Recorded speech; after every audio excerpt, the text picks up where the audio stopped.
എന്റേതു മാത്രം. രചന ആമിന. അവതരണം ഷാഹുൽ മലയിൽ. എഡിറ്റിംഗ് ഷെരീജ് പൂനൂർ. അമ്മ ആളിലേക്ക് ചൂലും കൊണ്ട് ഓടി വരുമ്പോഴാണ് ആര്യ ആ കുട്ടിക്ക് മുടിയൊക്കെ നേരെയാക്കി കൊടുക്കുന്നത് കണ്ടത്. ചേച്ചി എന്തെണ്ണയെ തേക്കുന്നേ? നല്ല കട്ടിയുള്ള മുടിയാണല്ലോ, എനിക്കിഷ്ടായി. മുന്നേ ഇതിന്റെ സീക്രട്ട് കൂടി പറഞ്ഞു തന്നിട്ട് പോണേ. ആര്യ പറഞ്ഞ ആ കുട്ടി അവളെ നോക്കിയിട്ട് ആനന്ദിനെ നോക്കി. നീയൊന്നും മിണ്ടാതിരിക്കാര്യ, അവള് വെറുതെ ഡിസ്റ്റർബ് ചെയ്യാതെ. ഓ, അപ്പൊ പെണ്ണെട്ടിയപ്പോ എന്നെ വേണ്ടല്ലേ? ഞാൻ ഡിസ്റ്റർബ് ആയില്ലേ? പറയടാ വലിയേട്ടാ. ആര്യ കലിപ്പായിക്കൊണ്ട് അവനെ മുടിയിൽ പിടിച്ച് വലിച്ചവൻ നിലവിളിച്ചു. വിടറി കുട്ടിപ്പിശാചേ. അതും പറഞ്ഞ് അവനവളുടെ കൈ പിടിച്ച് മാറ്റി. ഒന്ന് നിർത്തുവോ? പെട്ടെന്ന് സൗണ്ട് കേട്ടതും 3 പേരും നോട്ടം വാതിൽക്ക് നിൽക്കുന്ന അമ്മയിലേക്കായി. കയ്യിൽ ചൂല് കണ്ടതും ആര്യ പതിയെ ആ കുട്ടിയുടെ പുറകിലേക്ക് ഒളിച്ചു. അമ്മ കലിപ്പിലടുത്തേക്ക് വന്നു. ആരാടാ ഈ കൊച്ച്? എവിടുന്ന് അടിച്ചുകൊണ്ടുവന്നാണ് അതിനെ? അമ്മേ ഞാൻ. നീ എന്നെ അമ്മയെന്ന് വിളിച്ചു പോയരുത്. നാട്ടുകാർക്ക് മുമ്പിൽ നാണം കെടുത്താൻ വേണ്ടി എവിടുന്നാടാ ഈ കൊച്ചിനെ വിളിച്ചുകൊണ്ടുവന്നേ? കുഞ്ഞമ്മയെ സത്യത്തിൽ ഞാൻ പറയുന്ന മുഴുവനൊന്ന് കേൾക്ക്.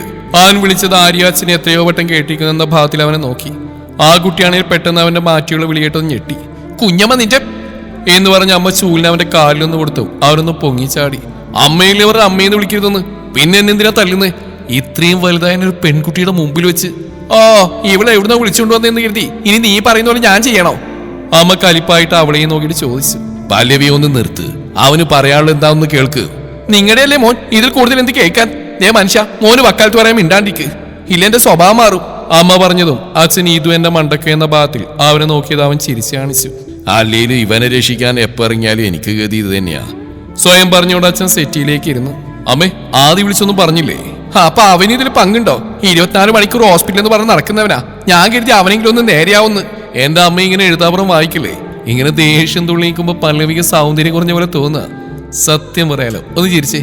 എന്നിട്ട് ഞാൻ പറയുന്നത് കേൾക്ക്. നീ എന്നെ കൂടുതൽ അങ്ങ് സുഖിപ്പിക്കണ്ട. ഏതാടാ ഈ കൊച്ച്? മര്യാദയ്ക്ക് നിന്നെ തിരിച്ചോണ്ടാക്ക്. നിനക്ക് ഇവിടെ ഇഷ്ടമാണെങ്കിൽ ഞങ്ങളോട് ഒരു വാക്ക് പറയായിരുന്നില്ലേ? ഞങ്ങൾ പോയി സംസാരിച്ച് നടത്തി തന്നേനല്ലോ. എനിക്ക് അങ്ങനെ ഒന്നുണ്ടെങ്കിൽ ആദ്യം ഞാൻ അത് പറയുന്നത് നിങ്ങളോട് തന്നെ ആവുമല്ലോ. ഇത് അതൊന്നുമല്ല. ഇന്നലെ എന്റെ വണ്ടി തട്ടി ആക്സിഡന്റ് ആയ കുട്ടിയില്ലേ, അത് ഈ കുട്ടിയാ. അത് കേട്ടത് ഇരുന്ന അച്ഛൻ അവിടുന്ന് എഴുന്നേറ്റ്. അമ്മ അവളെ നോക്കി. ഈ കൊച്ചിനെ വീട്ടിൽ കൊണ്ടാക്കാൻ പറഞ്ഞിട്ട് നീ ഇതിനെയും കൂട്ടി ഇങ്ങോട്ട് വന്നതിനാടാ? നിങ്ങളുടെ അല്ലേ സ്വഭാവം, പിന്നെ കൊണ്ടുവന്നില്ലെങ്കിൽ അതിശയുള്ളൂ. എന്റെ പല്ലവി ഒരു വട്ടം നിന്നെയും കൊണ്ട് എന്റെ വീട്ടിലേക്ക് ഞാൻ കയറി ചെന്നു എന്ന് നേരാ. അതിനുശേഷം ഏത് പെണ്ണിനെ ഞാൻ വിളിച്ചോണ്ട് വന്ന്? നീ നാഴികക്ക് നാപ്പോട്ട് ഇതെന്നെ പറയുന്നുണ്ടല്ലോ. അതുപോലെ കാമുകെങ്ങാനോ അച്ഛൻ മറന്നുപോയതാവും. ആര്യ പറഞ്ഞതും അച്ഛൻ അവളെയും നോക്കിയിട്ട് ഭാര്യയെ നോക്കി. ഭാര്യ കവിളൊക്കെ പെരുക്കി നിൽക്കുകയാണ്. നിങ്ങൾക്ക് വെച്ചിട്ടുണ്ട് ഞാൻ പലവീന്ന് വിളിച്ചു വായന്റെ പുറകെ. എടി മോളെ, നീ വയസ്സാം കാലത്തും എനിക്ക് പണി വാങ്ങി തരാതിരിക്കില്ലല്ലേ? അച്ഛനുള്ള അമ്മ പിന്നെ തന്നോളൂ, ആദ്യം എന്റെ കാര്യം ഒന്ന് പരിഹരിക്കട്ടെ. അതും പറഞ്ഞ് ആനന്ദ് പറഞ്ഞു. അമ്മയുടെ ഓർമ്മ നഷ്ടമായി. വീടോ പേരോ ഒന്നും ഓർമ്മയില്ല. ആവശ്യത്തിൽ ഇവളെ ഇങ്ങോട്ട് കൊണ്ടുപോകാനാ. ആദ്യം പറഞ്ഞ് ഇങ്ങോട്ട് കൊണ്ടുവരാൻ. രക്ഷിക്കാന്ന് പറഞ്ഞ് ചതിച്ചല്ലേ? അവനിരിക്കട്ടെ ഒന്ന്. ആനന്ദ് മനസ്സിൽ പറഞ്ഞുകൊണ്ട് അമ്മയോട് പറഞ്ഞു. നാളെ കഴിഞ്ഞ് ഇവളെ ഹോസ്റ്റലിലേക്ക് എവിടെയെങ്കിലും മാറ്റാം. സത്യം. അവൻ പറഞ്ഞു. അമ്മ രണ്ടുപേരെയും നോക്കി അമർത്തി മൂളിക്കൊണ്ട് ചൂലെടുത്ത് തിരിച്ചുപോയി. ഇവിടെ എന്ത് നോക്കിയിരിക്കുക? എന്റെ കൂടെ വാ, അടുക്കളയിൽ പണിയുണ്ട്, വേണ്ടക്കരിയാൻ. പോകുന്ന പോക്കിൽ അച്ഛനോട് പറഞ്ഞുകൊണ്ട് അമ്മ പോയതും അച്ഛൻ അവരുടെ പോയി ചിരിച്ചിട്ട് നേരെ അമ്മയുടെ പുറകെ ചെന്നു. നീ അവൾക്ക് നിന്റെ റൂം കാണിച്ചു കൊടുക്കുക, ഒറ്റ നിർത്തണ്ട. അത് പറഞ്ഞില്ലേ എനിക്കറിയാം. അതും പറഞ്ഞ് അവളെയും കൊണ്ട് ആര്യയുടെ റൂമിലേക്ക് നടന്നു. ചേച്ചി, ഇതൊന്നും കണ്ട് പേടിക്കണ്ട കേട്ടോ. ഇവിടെ ഉള്ളവരെല്ലാം പാവങ്ങളാ. എന്റെ അമ്മ ഒരു പഞ്ച പാവാ. ഇങ്ങനെയൊക്കെ പറയെങ്കിലും ഞങ്ങളെന്ന് വെച്ചാൽ ജീവനാ. ഞങ്ങളുടെ 3 പേരുടെയും ബെസ്റ്റ് ഫ്രണ്ട് കൂടി ഞങ്ങളുടെ അച്ഛനും അമ്മയും. അമ്മയും അച്ഛനും ഇപ്പോഴും നല്ല റൊമാൻറ്റിക് കപ്പിൾസാ. പ്രണയവായിരുന്നേ. അച്ഛൻ ബസ്സിൽ കണ്ടക്ടറായിട്ട് പണിക്ക് പോയിക്കൊണ്ടിരുന്നപ്പോഴാ അമ്മ അതേ ബസ്സിൽ കോളേജിലേക്ക് പോകുന്നത്. ബസ്സിൽ നിന്ന് അച്ഛൻ ബെല്ലടിക്കുന്നതിനൊപ്പം അമ്മയെ അടിച്ചെടുത്ത്. അമ്മയുടെ വീട് സീനായപ്പോൾ അച്ഛൻ അമ്മയും കൊണ്ട് മുങ്ങി. ഒരമ്പലത്തിൽ വെച്ച് താലിയും കെട്ടി നേരെ അച്ഛൻ്റെ വീട്ടിലേക്ക് കൊണ്ടുപോയി. അച്ഛമ്മ ഇതേപോലെ ആദ്യം അവരെ ചൂലെടുത്തോണ്ടാ സ്വീകരിച്ച്. പിന്നെ വല്യച്ഛനൊക്കെ പറഞ്ഞ് അച്ഛമ്മയുടെ മനസ്സ് മാറ്റി. വല്യച്ഛൻ തന്നെ അമ്മയുടെ വീട്ടിൽ പോയി കാര്യം പറഞ്ഞു. ആ കണക്കിൽ വല്യച്ഛന് അമ്മയുടെ ഏട്ടമകൻ 2 കിട്ടുകയും ചെയ്തു. പിന്നീടൊക്കെ സോൾവായി. പിന്നെ അച്ഛനമ്മ കണ്ടക്ടർ പണിക്ക് വിട്ടിട്ടില്ല. കെട്ടിയോ വഴിയെത്തിയാലൊന്ന് പേടിച്ച്. അച്ഛൻ പാടത്ത് ജോലിയൊക്കെ ചെയ്തും കടകളിലൊക്കെ നിന്നൊക്കെയാ ജീവിച്ച്. വലിയേട്ടനായപ്പോൾ ബുദ്ധിമുട്ടൊക്കെ വന്നപ്പോൾ മാമ വക ഒരു കട വാടക എടുത്തു, അച്ഛന് കൊടുത്തു. പിന്നെ അവിടെയായിരുന്നു അച്ഛൻ്റെ ജോലി. പിന്നെ ആ കൊച്ചേട്ടൻ വന്ന്. അതിനൊക്കെ ശേഷം അച്ഛൻ നടത്തിയ കട ഞങ്ങൾ പൈസക്ക് വാങ്ങി. ഇപ്പം അവിടെ ചെറിയ സൂപ്പർ മാർക്കറ്റ് പോലെയൊക്കെ ആക്കി. വേറെ ആളെ ഏൽപ്പിച്ചു. അതുകൊണ്ട് അച്ഛൻ വീട്ടിലിരുന്ന് കണക്കെടുക്കും. പെണ്ണുങ്ങളൊക്കെ വരുന്നതുകൊണ്ട് അമ്മ അച്ഛനെ അങ്ങോട്ട് വിടാറില്ലെന്ന് വേണം സത്യത്തിൽ പറയാൻ. ആര്യ പറഞ്ഞതും അവളൊന്ന് ചിരിച്ചു. സോറി കേട്ടോ, ബോറടിച്ചാണ് അല്ലേ? പിന്നെ എനിക്ക് കമ്പനിക്ക് ആൾ കിട്ടി പിന്നെ സംസാരിക്കാൻ വലിയ ഇഷ്ടമാണ്. 2 ഏട്ടന്മാരെന്ന് പറഞ്ഞിട്ട് കാര്യമില്ല. 2 ഫുൾ ടൈം പുറത്താ. കൊച്ചേട്ടൻ വീട്ടിലേക്ക് വരുന്നതിന് കുറവാ. എപ്പോഴും ഹോസ്പിറ്റലിലാണ്. അവിടെ തന്നെ ഏതെങ്കിലും നഴ്സിനെ കെട്ടിച്ചു കൊടുത്ത് അവിടെ തന്നെ സെറ്റിൽ ചെയ്യുന്നതാണ് നല്ലത്. അതാവുമ്പോൾ ഭാര്യയ്ക്ക് ഡെലിവറി ആയാലും വീട്ടിലേക്ക് വരണ്ടല്ലോ. പിന്നെ ഞാനിങ്ങനെ പറഞ്ഞുകൊണ്ടിരിക്കും കേട്ടോ. തൽക്കാലം ചേച്ചി അതൊക്കെ സഹിച്ചേ പറ്റൂ. അതും പറഞ്ഞ് അവളെയും കൊണ്ട് ആര്യ റൂമിലേക്ക് കൂട്ടിക്കൊണ്ടുപോയി. ചേച്ചി ഒന്ന് ഫ്രഷ് ആയിട്ട് വാ, ഞാൻ പോയി നമുക്ക് 2 ഒരു കോഫി എടുത്തിട്ട് വരാം. അതും പറഞ്ഞ് അവൾക്കിടാനൊരു ഡ്രസ്സ് എടുത്തുകൊണ്ട് ആര്യ താഴേക്ക് പോയതും അവൾ കണ്ണാടിയിൽ തന്റെ പ്രതിബിംബം കുറച്ചു നേരം നോക്കി നിന്നു. പിന്നെ പെട്ടെന്ന് തന്നെ ബാത്റൂമിലേക്ക് കയറി. ആര്യ കോഫി ആയിട്ട് വന്നു. അവൾ ബെഡിലിരിക്കുകയായിരുന്നു. ദാ കോഫി. ആരി നീട്ടിയതും അവൾ ആദ്യമൊന്നും ഞെട്ടിയെങ്കിലും പിന്നീടൊന്ന് ശ്വാസം എടുത്തുകൊണ്ട് അത് വാങ്ങി ചുണ്ടോട് അടുപ്പിച്ചു. ഡ്രസ്സ് പാകാണല്ലോ, എന്തായാലും ചേരുന്നുണ്ട്. പിന്നെ ചേച്ചി വിഷമിക്കുന്നു വേണ്ട കേട്ടോ, ചേച്ചിക്ക് സുഖാവുന്നവരോടെ നിൽക്കാം. അമ്മയോട് ഞാൻ പറയാട്ടോ, അതാവുമ്പോൾ എനിക്കൊരു കമ്പനി ആവില്ല. കുറച്ച് സംസാരം ചേച്ചി സഹിക്കേണ്ടി വരുന്നു മാത്രം. ആര്യ പറഞ്ഞു. അവൾ ചിരിച്ചുകൊണ്ടൊന്ന് മൂളി. എപ്പോഴും ചേച്ചിനെ വിളിക്കാൻ വല്ലാതെ ബോറുണ്ട്. ചേച്ചിയുടെ പേര് ഓർമ്മയില്ലല്ലോ. ആ സ്ഥിതിക്ക് എനിക്ക് വിളിക്കാനൊരു പേര് ചേച്ചി തന്നെ സെലക്ട് ചെയ്യേ. അത് പിന്നെ ഞാൻ ഇയാൾക്ക് ഇഷ്ടമുള്ള പോലെ വിളിച്ചോളൂ. അത് പറ്റില്ല, ചേച്ചീനെ ഒരു പേര് പറയും, അത് വിളിക്കാൻ ഞാൻ. എന്നാ പിന്നെ എന്നെ ലച്ചു എന്ന് വിളിച്ചോ. ലച്ചു ചേച്ചി, കൊള്ളാം, അടിപൊളി പേര്. അപ്പൊ ഇന്നോട്ട് ചേച്ചി എനിക്ക് എന്റെ സ്വന്തം ലച്ചു ചേച്ചിയാണ് കേട്ടോ. ഞാൻ സ്വന്തം അനിയത്തിക്കുട്ടി, എന്നെ അങ്ങനെ കണ്ടാൽ മതി. അത് കേട്ടത് അവൾ ചിരിച്ചുകൊണ്ട് തലയാട്ടിയെ പോരാ, എന്നോട് നന്നായിട്ട് സംസാരിക്കാൻ വേണം കേട്ടോ. എനിക്കിഷ്ടമായി ലച്ചു ചേച്ചിയെ, സുന്ദരിയാട്ടോ. ചേച്ചിക്ക് ഓർമ്മയൊക്കെ വന്നിട്ട് ഈ മുടിയുടെയും സൗന്ദര്യത്തിന്റെ രഹസ്യമൊക്കെ പറഞ്ഞു തന്നിട്ട് ഞാൻ വിടുള്ളൂ. ആര്യേ, ആ കൊച്ചിന് കുറച്ച് സമാധാനം കൊടുക്കടി മോളെ. നിന്റെ സംസാരം കേട്ട് അതിന് മടുത്തിട്ടുണ്ടാവും. അമ്മ അവിടേക്ക് വന്നുകൊണ്ട് പറഞ്ഞു. മോൾക്ക് ചെറുപയറിട്ട കഞ്ഞിയാ, സുഖമില്ലാത്തല്ലേ, കഴിച്ചിട്ടൊന്ന് റെസ്റ്റ് എടുക്കുക കേട്ടോ. എന്തേലും ആവശ്യമുണ്ടെങ്കിൽ ഇവളോട് പറഞ്ഞാൽ മതി. അമ്മ അവളുടെ കവിളിൽ തലോടിക്കൊണ്ട് പറഞ്ഞു. അവളുടെ കണ്ണ് നിറഞ്ഞു തുളുമ്പി.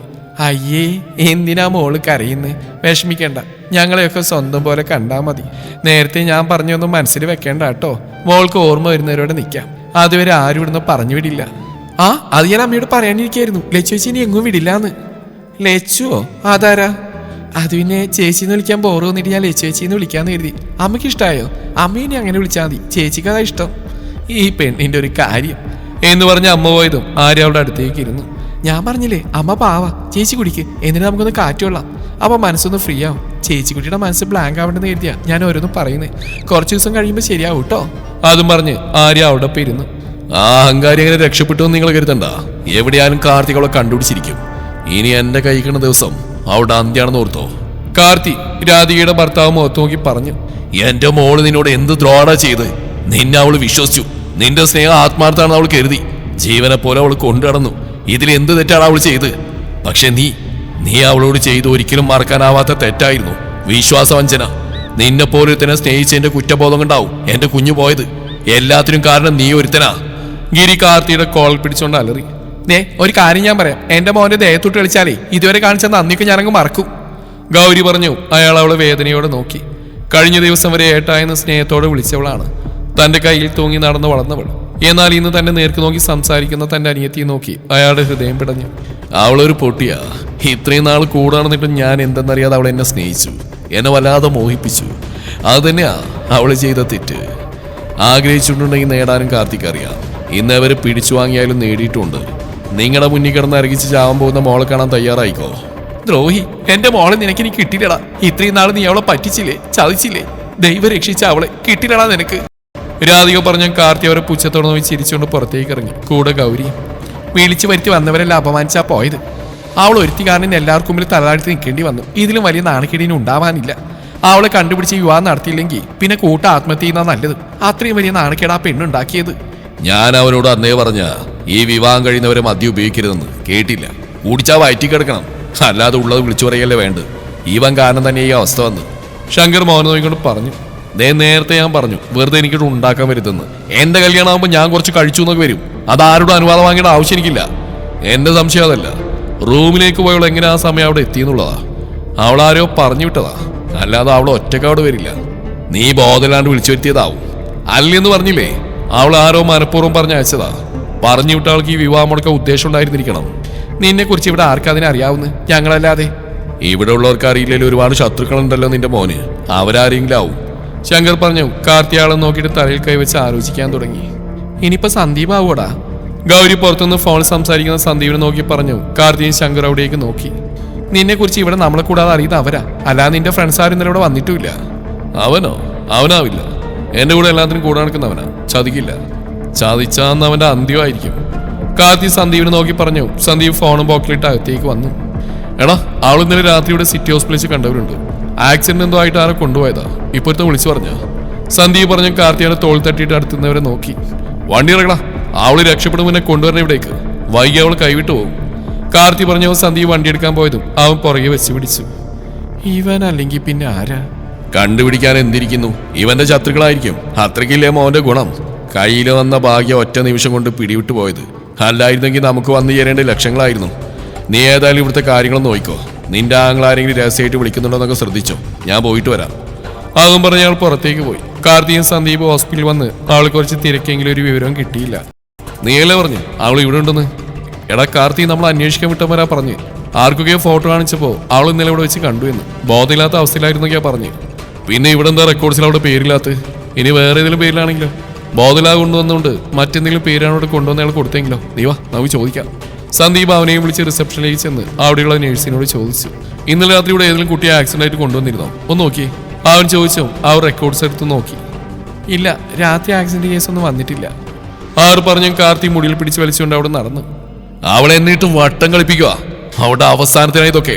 കാർത്തി പകയോടെ പറഞ്ഞു. നീ സമാധാനിക്കേ, എന്തെങ്കിലും വഴിയുണ്ടോ നോക്കാം. അവൾ ഇവിടെ എവിടെയെങ്കിലും ഉണ്ടാവും. സന്ദീപ് അതും പറഞ്ഞ് അവിടേക്ക് നോക്കിയതും അതുവഴി പോകുന്ന ആദ്യം കണ്ട് കാർത്തിക്ക് ചൂണ്ടിക്കാണിച്ചു കൊടുത്തു. എടാ ഡോക്ടർ, ഇത് ഇവിടെ ഒരു പേഷ്യൻസ് ഉണ്ടാവില്ലല്ലോ, അയാളോട് ചോദിച്ചാൽ അറിയാൻ കഴിഞ്ഞാലോ? സന്ദീപ് പറഞ്ഞു. കാർത്തി വിജയിച്ചിരിച്ചുകൊണ്ട് ഡോക്ടറെ അടുത്തേക്ക് ചെന്നു. ഡോക്ടർ എവിടുന്നോ വിളി കേട്ടോ ആദ്യം തിരിഞ്ഞു നോക്കി. ഞങ്ങളാ? ആകുമ്പോൾ സന്ദീപ് ആദ്യയുടെ അടുത്തേക്ക് ചെന്നു. ആരാ? ആദ്യം അവർ രണ്ടിനെയും നോക്കിയിട്ട് ചോദിച്ചു. കാർത്തിയെ കണ്ടതും ആദ്യം നെറ്റി വിളിച്ചു. കാർത്തിയിൽ മദ്യത്തിന്റെ ചെറിയ ഗന്ധമുണ്ടായിരുന്നു. എന്തു വേണം? ഹോസ്പിറ്റലിൽ വരുന്നവരോട് എന്തു വേണമെന്നാണോ ഡോക്ടർ ചോദിക്കേണ്ടത്? എടാ നീ ഒന്നും മിണ്ടാണ്ടിക്ക്, ഞാൻ ചോദിച്ചോളാം. സന്ദീപ് കാർത്തിയെ പിടിച്ചു നിർത്തി. ആദ്യം എന്താന്നുള്ള ഭാഗത്തിൽ സന്ദീപിനെ നോക്കി. എന്തെങ്കിലും പറയണ്ടേ പെട്ടെന്ന് പറയും, എനിക്ക് സമയമില്ല, ഡ്യൂട്ടി ഉള്ളതാ. അല്ലെങ്കിൽ ഇത് കഴിഞ്ഞ് റൂമിലേക്ക് വരൂ. നിന്റെ ഇരിപ്പിടത്തിലേക്ക് വന്നാലേ നീ ഞങ്ങൾക്ക് പറയാനുള്ള കേൾക്കുള്ളൂ എന്നുണ്ടാവും. മിസ്റ്റർ, മര്യാദ സംസാരിക്കുക. മദ്യപിച്ച് വന്ന് എന്നോട് ഉടക്കാൻ നിൽക്കരുത്, ഞാൻ പോലീസിനെ വിളിക്കും. എങ്ങനെ വരണം എന്നുള്ള എന്റെ ഇഷ്ടമാണ്. താൻ വിളിക്കണോ പോലീസിനെ? ആമാരെന്നെ എന്താ ചെയ്യുന്നതെന്ന് കാണണം. എന്റെ കാർത്തി, നീ ഒന്നും മിണ്ടാപോയെ, ഞാൻ ചോദിച്ചോളാം. സന്ദീപ് അവനെ മാറ്റി നിർത്തി പറഞ്ഞുകൊണ്ട് ആദ്യയുടെ അടുത്തേക്ക് വന്നു. കാർത്തി ആദ്യം നോക്കിക്കൊണ്ട് ചിരിയോടി ചിരിച്ചുകൊണ്ട് തിരിഞ്ഞു നിന്നു. സോറി, അവൻ കുറച്ച് ടെൻഷനിലായതുകൊണ്ടാണ്, ഡോക്ടർ ക്ഷമിക്കണം. ഒരാളോട് പെരുമാറേണ്ട രീതി എന്താണെന്ന് അയാൾക്ക് പറഞ്ഞു കൊടുക്ക്. ജീവൻ രക്ഷിക്കേണ്ട ഡോക്ടർമാരുടെ ഇങ്ങനെയാണെങ്കിൽ ബാക്കിയുള്ളവരുടെ എന്താ അവരുടെ സ്വഭാവം? ഡോക്ടർ സോറി, ഇന്നലെ മുതൽ അവൻ്റെ ഒരു ബന്ധുവിനെ കാണാനില്ല, ഒരു പെൺകുട്ടി. അവൾ ഇന്നലെ ആക്സിഡന്റ് ഇവിടേക്ക് കൊണ്ടുവന്നെന്ന് അറിഞ്ഞു. അങ്ങനെ കുട്ടിയെ ഡോക്ടറിനെ അറിയോ? സന്ദീപ് ചോദിച്ചതും ആദ്യയുടെ മനസ്സിലേക്ക് ആദ്യം വന്ന് ഇന്നലെ ആനന്ദ് കൊണ്ടുവന്ന കുട്ടിയുടെ മുഖമാണ്. എന്താ കുട്ടിയുടെ പേര്? നക്ഷത്ര. ആ പേര് കേട്ടതും ആദ്യം അവളാവുമോ എന്ന് ചിന്തിച്ചു. കാർത്തിയുടെ മുഖത്തേക്ക് നോക്കിയതും അവന്റെ ഭാവം കണ്ട ആദ്യക്ക് സംശയം തോന്നി. ആ കുട്ടിക്ക് എത്ര പ്രായം ഉണ്ടാവും? ഇയാൾ എന്തിനാ അതൊക്കെ തിരക്കുന്നത്? തനിക്കറിയാമെങ്കിൽ അത് പറഞ്ഞാൽ പോരെ? കാർത്തി ദേഷ്യത്തിൽ ചോദിച്ചു. അത് കണ്ട് സന്ദീപ് തലക്ക് കൈവച്ചു. അവൻ ടെൻഷൻ കൊണ്ടാ, സോറി. അവൾക്കൊരു 19 വയസ്സുണ്ടാവും. അറിയില്ല. ആദ്യം അത് പറഞ്ഞോണ്ട് പോയി. അവന്റെ കോപ്പിലൊരു മൈ. കാർത്തി, ഇത് ഹോസ്പിറ്റലാ, നിന്റെ ദേഷ്യം എനിക്ക് മനസ്സിലാവും. ഇവിടെ വെച്ച് വേണ്ട, വാ. സന്ദീപ് അവനെയും വിളിച്ച് വെളിയിലിറങ്ങിയതും കാർത്തി സ്മോക്ക് ചെയ്യാൻ തുടങ്ങി. അതുകൊണ്ട് സന്ദീപ് അവനൊപ്പം കൂടി. അവൾ ഇന്നെന്റെ കൈ കിടന്ന് പെടയേണ്ടവളായിരുന്നു. കൈ വിട്ടുപോയി. കാർത്തി ദേഷ്യത്തിൽ കൈയുരുട്ടി പറഞ്ഞു. സന്ദീപ് അവനെയും നോക്കി. ഒരു ദിവസത്തേക്ക് വേണ്ടിയായിരുന്നില്ല നിനക്ക് അവളെ? അത് കഴിഞ്ഞാൽ എന്തായിരുന്നു നിന്റെ പ്ലാന്? ഒരു ദിവസത്തേക്ക് വേണ്ടിയല്ലടാ, അവളൊരു പ്രത്യേക പെണ്ണാ. എന്റെ മുന്നിലേക്ക് ഇത്രയും നാൾ വന്ന പെണ്ണുങ്ങളെ പോലെ അല്ലായിരുന്നു അവള്. അവരൊക്കെ ഞാനൊന്ന് ആഗ്രഹിക്കുമ്പോൾ അതിൽ വിശ്വസിച്ച് വഴങ്ങുമായിരുന്നു. പക്ഷെ ലച്ചു അവൾ അങ്ങനെയായിരുന്നില്ല. പലവട്ടം അവളുടെ ദേഹത്ത് ഞാനൊന്ന് തൊടാൻ ശ്രമിച്ചിട്ടുണ്ട്. ഒരു വട്ടം പോലും അവൾ അതിനെ അനുവദിച്ചിട്ടില്ല. വിവാഹം കഴിഞ്ഞ് മതിയെന്നായിരുന്നു അവളുടെ തീരുമാനം. അങ്ങനെ നീണ്ട 2 വർഷം കൊണ്ട് ഞാൻ അവളെ വല്ലാതെ മോഹിച്ചു പോയടാ. ഒരു വട്ടം പോലും തൊടാത്തവളെ മതിവരുള്ള എനിക്ക് എൻ്റെ ആഗ്രഹങ്ങൾക്ക് വേണ്ടി വേണമായിരുന്നു. പക്ഷേ ഇന്നലെ ഒറ്റ രാത്രി കൊണ്ടെല്ലാം നശിച്ചു. അവൾ അങ്ങനെ അവിടെ എത്തിയെന്ന് ഒരു പിടിയുമില്ല. ആരോ കളിച്ചിട്ടുണ്ട് ഇതിനിടയിൽ. അവളെ രക്ഷിക്കാനായി, അതാവും. അല്ലാതെ നമ്മുടെ ഫ്രണ്ട്സ് ആരും ഈ ചതി കാണിക്കില്ല. മറിഞ്ഞെന്ന് അവിടെ രക്ഷകനാവുന്ന ആളെ കണ്ടെത്തണം. അവനറിയാം അവൾ എവിടെ ഉണ്ടാവുമെന്ന്. കാർത്തി പല്ലിയരിച്ചുകൊണ്ട് പറഞ്ഞു. ആദ്യം അവളെയാണ് വേണ്ടത്. നമ്മളെ ലക്ഷ്യം മാറിയ പിന്നെ ഒന്നും ചെയ്തിട്ട് കാര്യം ഉണ്ടാവില്ല. നീ വാ, നമുക്ക് ബാറി പോവാം. ഈ കെട്ടിറങ്ങാൻ അതേ ഉള്ളൂ വഴി. കുറച്ച് നേരത്തേക്കൊന്നും അറിയണ്ടല്ലോ, വീട്ടിലവളെ ഞാൻ. അത്രയും പറഞ്ഞ് കാർത്തി കാറിൽ കയറിയതും സന്ദീപ് വണ്ടിയെടുത്ത് നേരെ ബാറിലേക്ക് വിട്ടു. നീ പറയുന്നത് സത്യമാണോ? ആനന്ദ് ആദിയോട് ചോദിച്ചു. അതേടാ, അവളുടെ പേര് നക്ഷത്ര എന്നാ. അവളെ തിരക്കി അവന്മാർ വന്ന്. എന്നാ പിന്നെ നിനക്ക് അറിയാന്ന് പറഞ്ഞുകൂടായിരുന്നോ? അവൾ ഇവിടെ ഉണ്ടെന്ന് പറഞ്ഞെങ്കിൽ അവന്മാർ കൊണ്ടുപോയനല്ലോ. എടാ, അവന്മാർ കൊണ്ടുപോയനെ, പക്ഷെ അതൊരു നല്ല ഉദ്ദേശമാണെന്ന് എനിക്ക് തോന്നിയില്ല. ഇവിടുത്തെ റെക്കോർഡ്സിൽ അവിടെ പേരില്ലാത്തതുകൊണ്ടാണോ എന്നെ കണ്ടപ്പോൾ അവന്മാർ ചോദിച്ചു. അതിലൊരുത്തൻ കാർത്തിയെന്നോ മറ്റോ ആണ്. അവരുടെ നോട്ടം സ്വഭാവം ശരിയല്ല. എനിക്ക് തോന്നുന്നു അവന്മാരുടെ കയ്യിൽ നിന്ന് അവൾ രക്ഷപ്പെട്ടു വന്നാവുന്ന. അവൾ എവിടേക്ക് മാറ്റാതിരിക്കുന്ന അവളുടെ ജീവനം നല്ലത്. ആദ്യം പറഞ്ഞു. ആനന്ദ് മൂളി. നീ ഫോൺ വെച്ചോ, ഞാൻ നോക്കിക്കോളാം ബാക്കി. ആനന്ദ് അതും പറഞ്ഞ് ഫോൺ വെച്ചു. നേരെ അമ്മയുടെ അടുത്തേക്ക് ചെന്നു. അവൻ ചെല്ലുമ്പോൾ അച്ഛനും അമ്മയും കൂടി കിച്ചണിൽ പാചകത്തിലാണ്. അമ്മയുടെ പുറകിൽ നിന്ന് അച്ഛൻ പിടിച്ചിട്ടുണ്ട്. എന്തോ മറിച്ചിടാനൊക്കെ പറയുന്നുണ്ട്. മനുഷ്യ അങ്ങോട്ട് മാറിക്ക്, എണ്ണ പൊട്ടിത്തെറിക്കും. നിന്നെ പിടിച്ചിട്ട് പൊട്ടിത്തെറിക്കുന്നതിൽ അങ്ങ് തെറിക്കട്ടെടി ഭാര്യയെ. നിങ്ങൾക്ക് ഇന്നൊരു മാറ്റവും ഇല്ല കേട്ടോ, അമ്മ ചിരിച്ചുകൊണ്ട് പറഞ്ഞു. നീ എന്റെ ജീവനല്ലേടി, അങ്ങനെ മാറാൻ എനിക്കാവില്ലല്ലോ. അമ്മയുടെ കവിളിൽ ഉമ്മെടുത്തുകൊണ്ട് അച്ഛൻ പറഞ്ഞതും അമ്മ നാണിച്ച് തലതാഴ്ത്തി. അതൊക്കെ കണ്ട് എവിടെ ചെന്നാൽ ഇത് തന്നെയാണോ എന്ന ഭാവത്തിൽ നിൽക്കുകയാണ് ആനന്ദ്. പ്രണയിച്ചു കഴിഞ്ഞെങ്കിൽ ഞാനങ്ങോട്ട്, അവൻ പറഞ്ഞതും അമ്മ അച്ഛനെ പിടിച്ച് തള്ളിക്കൊണ്ട് തിരിഞ്ഞു നോക്കി. അവനെ കണ്ടത് അച്ഛൻ പല്ലിയടിച്ചു. നീ എന്തിനാണ് ഇപ്പൊ ഇങ്ങോട്ട് കെട്ടിയെടുത്തേ? അച്ഛനെന്താ ഇവിടെ? എന്റെ വീട്, എന്റെ കിച്ചൺ, എന്റെ ഭാര്യ, പിന്നെ ഞാനെങ്ങോട്ട് പോകണം? എന്റെ അച്ഛന്റെ വീട്, എന്റെ അച്ഛന്റെ അടുക്കള, എന്റെ അമ്മ, പിന്നെ ഞാനിങ്ങോട്ട് വന്നാലെന്താ? നീ ജനിച്ചേ പിന്നെ എന്റെ കഞ്ഞി പാറ്റിടാനുള്ള സ്വഭാവം. അച്ഛൻ പല്ലടിച്ച് പറഞ്ഞ് അമ്മ അച്ഛനെ തുറച്ചു നോക്കി. അച്ഛനും മോനും കൂടിയെ നിർത്തുവോ? നീ എന്താണ് ഇങ്ങോട്ട് വന്നേ? ജോലിക്ക് പോകുന്നില്ലേ? ഇന്ന് ഞാൻ ലീവാ. കാലത്തെ വിളിച്ചു പറഞ്ഞോ? എന്നാ പിന്നെ പറയാനുള്ള എന്താന്ന് വെച്ചാൽ പറഞ്ഞിട്ട് പോകാൻ നോക്ക്. ഓ, ഞാൻ പോയാലേ രണ്ടിനും വീണ്ടും റൊമാൻസിക്കാൻ പറ്റുള്ളൂ. പോടാ, എന്റെ ഭാര്യയെ പിന്നെ നീ വന്ന് റൊമാൻസിക്കുവോ? മനുഷ്യ മിണ്ടാണ്ടിരിക്കെ. അവനോടാണ് ഇങ്ങനെയൊക്കെ പറയുന്നേ. ഞാൻ മിണ്ടുന്നില്ല. നോയിക്കോ, എനിക്കും അവസരം വരും, അന്ന് നിനക്ക് കാണിച്ചു തരാം. അച്ഛൻ അതും പറഞ്ഞു പോയതും ആനന്ദ് അമ്മയുടെ അടുത്തേക്ക് വന്നു. എനിക്ക് കുറച്ച് സംസാരിക്കണ്ട അമ്മേ. എന്താടാ പറയ്. അമ്മ മീൻ വറുത്തെടുത്തോണ്ട് പറഞ്ഞു. അത് പിന്നെ അവളില്ലേ ആ കുട്ടി, അവൾക്ക് എന്ത് പറ്റി? റൂമിലുണ്ടല്ലോ. അതല്ല, അവളിവിടെ നിന്നോട്ടെ എന്ന് അവൻ പറഞ്ഞ അമ്മ സംശയത്തോടെ നോക്കി. അപ്പൊ പിന്നെ ആ കൊച്ചിനെ തിരിച്ചുണ്ടാക്കണ്ടേ? അവളുടെ വീട്ടുകാർ തിരക്കില്ല അതിനെ? അതല്ല അമ്മ, അവളിപ്പോ എവിടെയാക്കുന്നത് ശരിയല്ല. അവളുടെ ജീവൻ ആവത്തില്ല. ഇന്നലെ എന്തോ പ്രശ്നമായിട്ട് വീട്ടിൽ നിന്ന് ഇറങ്ങിപ്പോന്നാവണം. അങ്ങനെയായിരുന്നു അവിടെ ഇന്നലത്തെ അവസ്ഥ. ഇപ്പൊ ആദ്യം വിളിച്ചു പറഞ്ഞു അവൾ തിരികെ രണ്ടുപേരും ഹോസ്പിറ്റലിൽ ചെന്നിരുന്നു. അമ്മാരത്ര വെടിപ്പായിട്ട് അവന് തോന്നില്ലെന്ന്. അവൻ പറഞ്ഞാൽ നമുക്ക് ഊഹിക്കാലോ. അവരുടെ കയ്യിൽ നിന്ന് രക്ഷപ്പെട്ടവന്നാവുന്ന എനിക്കും തോന്നുന്നു. അതുകൊണ്ട് അവളുടെ ഓർമ്മ തിരിച്ചിട്ടിട്ട് അവൾക്ക് വീട്ടിലേക്ക് പോകാൻ സമ്മതം പറയുന്നവരെ അവളോട് നിൽക്കട്ടെ. അതുവരെ എവിടെയും വിടണ്ട.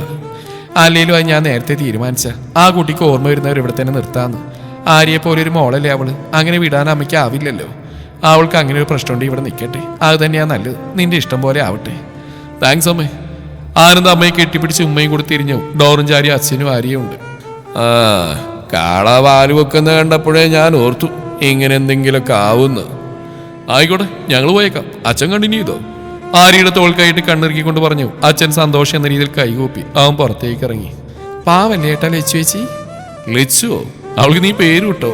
പിന്നല്ല, ചേച്ചിന്ന് മാത്രം വിളിക്കാൻ പോരല്ലേ, അതുകൊണ്ടാ. എടി, അവളുടെ പേര് നക്ഷത്ര എന്നാ. ആഹാ, നല്ല അടിപൊളി പേര്.